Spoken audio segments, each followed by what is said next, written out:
Beijing में हुई इस रणनीतिक बैठक में चीनी राष्ट्रपति शी जिनपिंग ने दावा किया कि अंतर्राष्ट्रीय परिस्थितियां चाहे जो भी हो, चीन हमेशा अपनी कूटनीति में पाकिस्तान को प्राथमिकता देता रहेगा।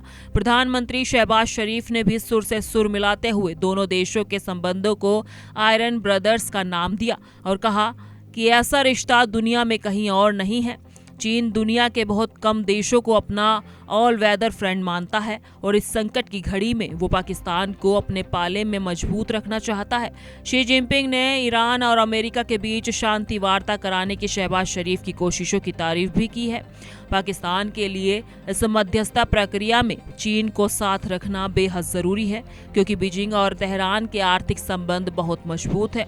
इससे पहले भी दोनों देशों ने बीजिंग में मुलाकात कर स्ट्रेट ऑफ हॉर्मुज में शांति और समुद्री आवाजाही बहाल करने के लिए एक 5 सूत्रीय योजना पर चर्चा की थी। बीजिंग में बड़ी बैठक, जिनपिंग का बड़ा बयान, शहबाज शरीफ का दावा। इस कूटनीतिक गर्मजोशी के बावजूद पाकिस्तान और चीन के रिश्तों की जमीनी हकीकत काफी जटिल हो चुकी है। पिछले कुछ समय में पाकिस्तान के भीतर चीनी नागरिकों और बुनियादी ढांचा परियोजनाओं पर हुए लगातार आतंकी हमलों ने बीजिंग की चिंताएं चरम पर पहुंचा दी है। चीन अपनी अरबों डॉलर की CPEC परियोजनाओं की सुरक्षा को लेकर बेहद सख्त है और उसने पाकिस्तान की सुरक्षा व्यवस्था पर खुलकर असंतोष जताया है। इसके साथ ही पाकिस्तान की अमेरिका से बढ़ती नजदीक और वाशिंगटन से मिल रहे संकेतों ने भी बीजिंग को सतर्क कर दिया है। अमेरिका और ईरान के बीच बढ़ते तनाव के बीच पाकिस्तान का यह दोहरा रुख चीन के साथ उसके विश्वास को कमजोर कर रहा है, क्योंकि एक तरफ वो अमेरिकी खेमे में दिखने की कोशिश कर रहा है और दूसरी तरफ चीन से मदद की गुहार लगा रहा है। असीम मुनीर भी मौजूद। मध्यस्थता पर उठे सवाल, ऑल वेदर पार्टनरशिप मजबूत। वैश्विक राजनयिक मंचों पर पाकिस्तान की इस भूमिका को बेहद संशय की नजर से देखा जा रहा है। जानकारों का मानना है कि जो देश खुद अपनी आंतरिक सुरक्षा, राजनयिक अस्थिरता और भारी कर्ज के बोझ से दबा हुआ है, वो अमेरिका और ईरान जैसी महाशक्तियों के बीच मध्यस्थता बनने की क्षमता नहीं रखता।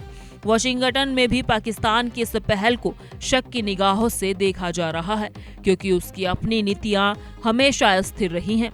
डोनाल्ड ट्रंप के बीजिंग दौरे के बाद पाकिस्तानी सेना प्रमुख जनरल असीम मुनीर और प्रधानमंत्री का चीन पहुंचना ये साफ करता है कि पाकिस्तान इस पूरे घटनाक्रम में अपने वजूद को बचाने और वैश्विक कूटनीति में प्रशंसक बनने रहने के लिए हाथ पैर मार रहा है, लेकिन उसकी विश्वसनीयता पर लगा दाग मिट नहीं रहा है। चीनी नागरिकों पर हमले, सुरक्षा पर बड़ी चिंता, बदला वैश्विक समीकरण।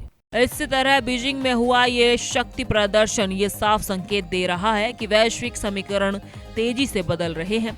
चीन जहां पाकिस्तान को अपने पाले में रखकर एशिया में अपना संप्रभुत्व बनाना रखना चाहता है, वहीं पाकिस्तान अमेरिका, ईरान और चीन के त्रिकोणीय तनाव के बीच अपना फायदा तलाश रहा है। हालांकि चीनी नागरिकों पर हमलों से उपजा विश्वास और पाकिस्तान की ढुलमुल कूटनीतिक साख उसके आयरन ब्रदर्स वाले दावों की परीक्षा ले रही है।